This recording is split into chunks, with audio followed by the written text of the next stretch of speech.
I write songs about different things. I write personal songs, I write political songs, I write psychological songs. All those sorts of songs are on Triptych. Many of the acts that I know, they are steeped in their history, and the history I'm proud of, and specifically 80s, but you know, if you followed me, that I'm always trying to do things that are slightly different. Yeah. And that's what keeps it very interesting for me. I've just got, oh, whoops, one of these. Here we go. I'm trying to remember which order. Yep, there you go. Yeah. Like the river, the beat is gone. Slowly slipped away, the beat is gone. I don't know what to say, don't hear the words. Your voice is very present. You're a singer on this album. That's nice. Yeah, I think definitely. I mean, it's quite hopefully it's quite a modern songwriter album, really. Yeah.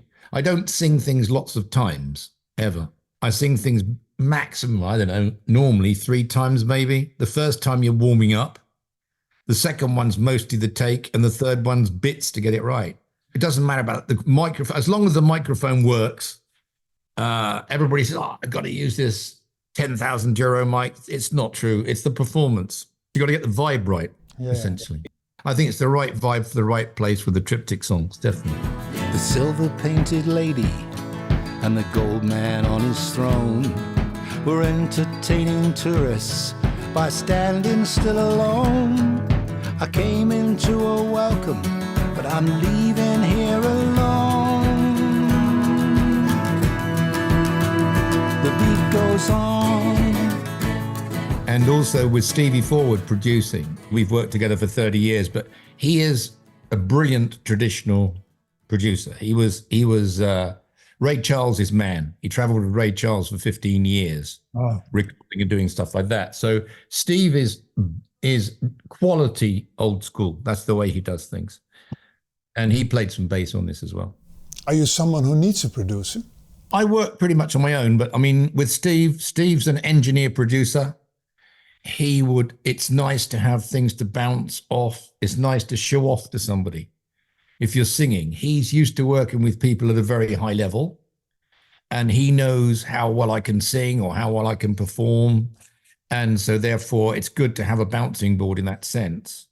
Yeah. You know, so producing, I think I could produce anything. I mean, I've produced most of the, ironically, the thing that was my downfall was producing the Red Skies Over Paradise record. Because once I'd done that, everybody said, oh, that's fantastic. And they said, you're going to make big mistakes. You're going to fuck it up. So I didn't. And then people believe in everything you do. And that's not a good thing when you're young. Mm-hmm. Mm-hmm. It's really confusing.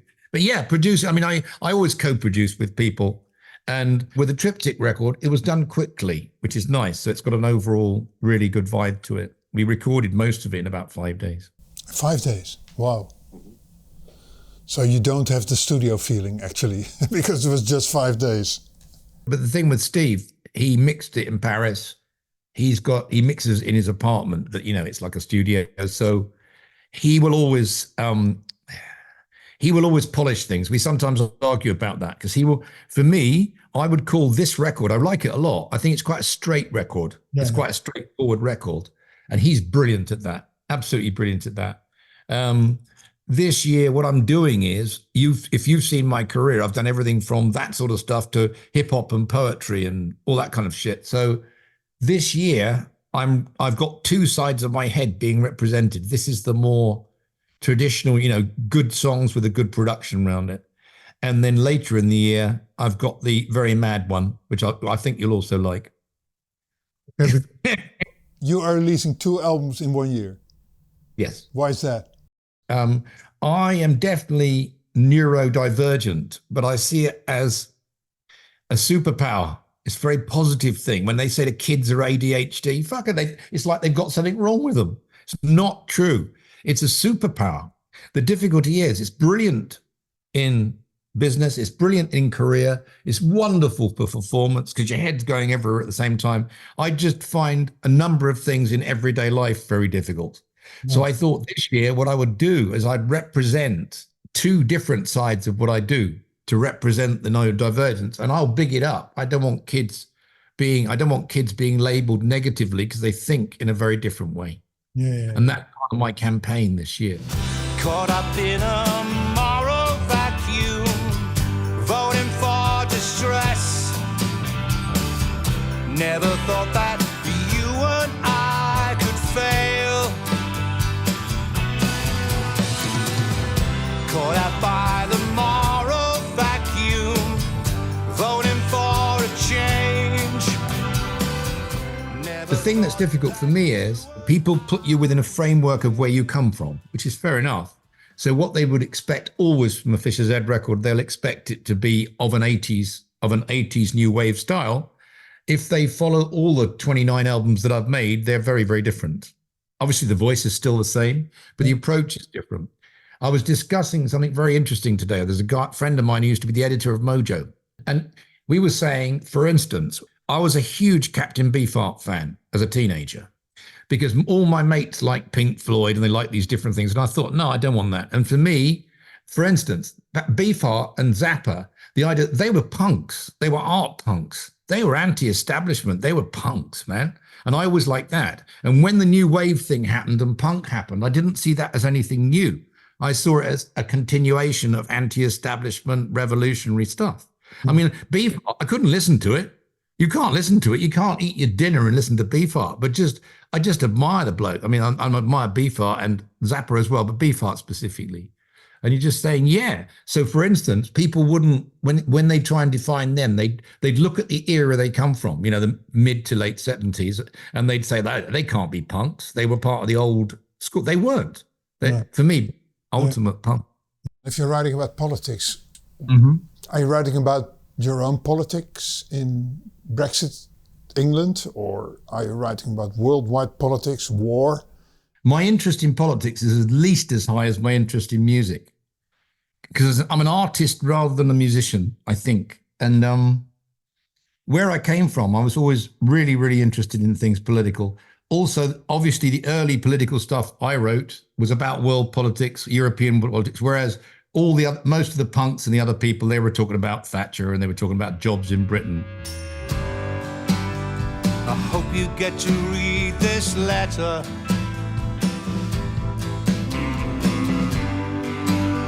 They took away my mobile phone. We've all been told things will get better, but I'm pinned down and I'm all alone. A plea, I like the universality, because the idea of a plea is that basically innocent young people get sent off to war for different people. I don't really take sides. I speak Russian. I don't know if you know I speak Russian. So I read a letter which was sent by a young Russian soldier to the mayor of his town. And it said, it's partly propaganda, but it said, I was sent to the Ukrainian front with 5 of my friends and they're all dead. Don't send any more young people. And for me, that's not an anti-Russian song. It's I like Russians. I just don't like the regime that controls them. I like Israelis, but I don't like Netanyahu and his fascist mob. I like Palestinians, but not the people that lead them. I mean, people are great. Most people are cool. It's the people they're led by and the people that they're threatened by. And in this present era, the threats, I mean, there's something like, I don't know. I mean, there's been I think there's been more than like 300,000 deaths or something in the Russian-Ukrainian war. I mean, this is mad. This is absolutely crazy. And the big problem is, I mean, I'm 69 now, and I come from a family of military people. I have a very big understanding of things militarily. And many of the leaders are much younger than me, but many leaders have got no idea of the consequence, the military consequence. Soldiers don't like killing people. They really don't. And soldiers do not like killing civilians. Tell the man my brothers are gone. Tell the man the cover is blown. Tell the man I wanna come home. Come home.